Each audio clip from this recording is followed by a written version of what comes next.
दोस्तों नमस्कार। कैसे हैं आप लोग? उम्मीद है अच्छे ही होंगे और अच्छे दिन का मजा भी ले रहे होंगे। दोस्तों, एक सवाल है जो अक्सर पूछा जाता है कि बुद्ध की असली शिक्षा क्या है। समय बदला, काल बदली, परिस्थितियां बदली, परंतु बुद्ध ने कौन सी ऐसी शिक्षा दी थी जो आज 2500 साल बाद भी उतना ही प्रासंगिक है जितना 2500 साल पहले हुआ करती थी। तो दोस्तों, आज का ये वीडियो महामानव बुद्ध की शिक्षाओं पर आधारित है, तो आप लोग वीडियो को लास्ट तक जरूर देखना, जिससे भगवान बुद्ध द्वारा बताए गए ज्ञान मार्ग की गंगा में आप भी डुबकी लगा सके। दोस्तों, महामानव बुद्ध ने करीब 2500 साल पहले बताया था कि संसार में दुख है, दुख के कारण है और कारण दूर करने के मार्ग भी हैं। महामानव बुद्ध ने बताया कि संसार में चारों तरफ दुख ही दुख है, सारा जगत दुख से दुखी है। जैसे जन्म भी दुख है, बुढ़ापा भी दुख है, रोग भी दुख है, मृत्यु भी दुख है, अप्रियों से संयोग भी दुख है और इच्छित वस्तु नहीं मिलना भी एक दुख ही है। दोस्तों, ऐसा नहीं है कि महामानव बुद्ध ने दुख ही दुख कहकर शांत हो गए। उन्होंने इसको दूर करने के 3 मार्ग भी बताए हैं, 3 दवाएं बताई, यानी कि त्रिशरण की शिक्षा दी, जो निम्न प्रकार से हैं। पहला है बुद्धम शरणम गच्छामि, दूसरा है धम्मम शरणम गच्छामि और तीसरा है संघम शरणम गच्छामि। दोस्तों, आइए एक एक का मतलब समझते हैं कि इसका क्या मतलब है जो भगवान बुद्ध बताए थे। बुद्धम शरणम गच्छामि का अर्थ होता है दोस्तों कि हम बुद्धि, विवेक, चेतना, प्रज्ञा की शरण में जाएं। जब तक हम बुद्धिवादी चेतना को नहीं अपनाएंगे तब तक हमें दुखों से छुटकारा नहीं मिलेगा। और दुखों का जो मूल कारण है वह है अविद्या, अज्ञानता, अंधविश्वास।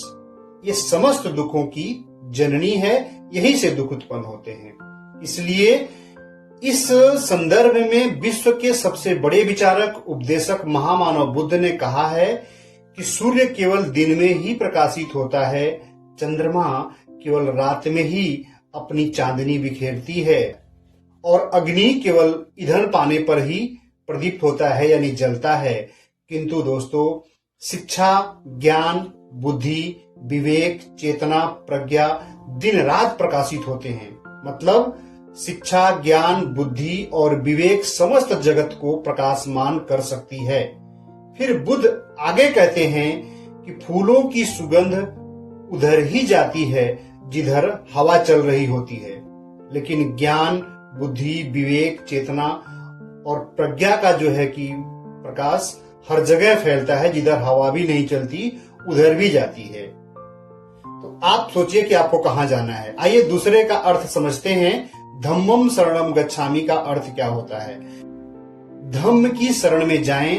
धम्म का मतलब यह नहीं है हिंदू, मुसलमान, क्रिश्चियन या भी जो भी नए नए धर्म है उन पे बनना, बल्कि दोस्तों धम्म का अर्थ होता है धारण करना, आचरण करना, व्यवहार करना, जो कि लॉ ऑफ नेचर है, यानी प्रकृति के नियम का पालन करना। जैसे आग का धम्म है जलाना, पानी का धम्म है ठंडा कर देना, यानी बिल्कुल प्रकृतिवादी बन जाना। प्रकृति की शरण में जाना ही धम्म की शरण में जाना हुआ। साथियों, यह धम्म न तो कर्मकांड है, न आत्मवाद है, न शून्यवाद है, न हठवाद है। यह ऐसी चीजों से बिल्कुल परे है। तो यह है क्या? यह मनुष्य का सच्चा धम्म है। यही धम्म में यानी अपनी बुद्धि की शरण में जाने को संकेत किया गया है भगवान बुद्ध के द्वारा।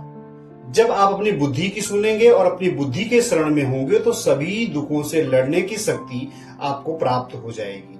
आइए देखते हैं कि ये संघम शरणम गच्छामि का मतलब क्या होता है। दोस्तों, संघम शरणम गच्छामि का अर्थ है संघ यानी समूह की शरण में जाना। यह समूह अपनी बुद्धि, ज्ञान, शिक्षा के द्वारा अज्ञानता और अंधविश्वास से दूर रहता हो, जो प्रकृति के नियम का पालन करता हो, समूह के नियम का पालन करता हो, यानी कि विवेकशील बुद्धिमानों के संघ के शरण में जाना, संगम शरणम के समूह में जाना होता है। दोस्तों, आप जहां हैं, जैसे हैं, अपने बुद्धि विवेक का इस्तेमाल करें। आपको किसी वर्तमान धर्म की आवश्यकता नहीं पड़ेगी। जब तक आप अपने बुद्धि विवेक का इस्तेमाल करते रहेंगे, तब तक आपको कोई अपना कार्य थोप नहीं सकता। सभी दुखों का समाधान हमारे अंदर है।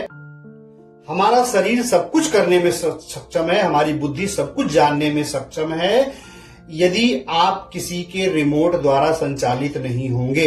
यदि किसी द्वारा संचालित होंगे दोस्तों, तो आपके पास दुखों का अंबार होगा। दोस्तों, ये थी बुद्ध की मूल शिक्षाएं। दोस्तों, यदि आप लोग चाहेंगे तो बुद्ध की शिक्षाओं पर और विस्तार से आपके सामने वीडियो बनाकर लाने की कोशिश करूंगा। उसके लिए आप अपना कमेंट्स करके अपने विचार को जरूर दे दीजिए।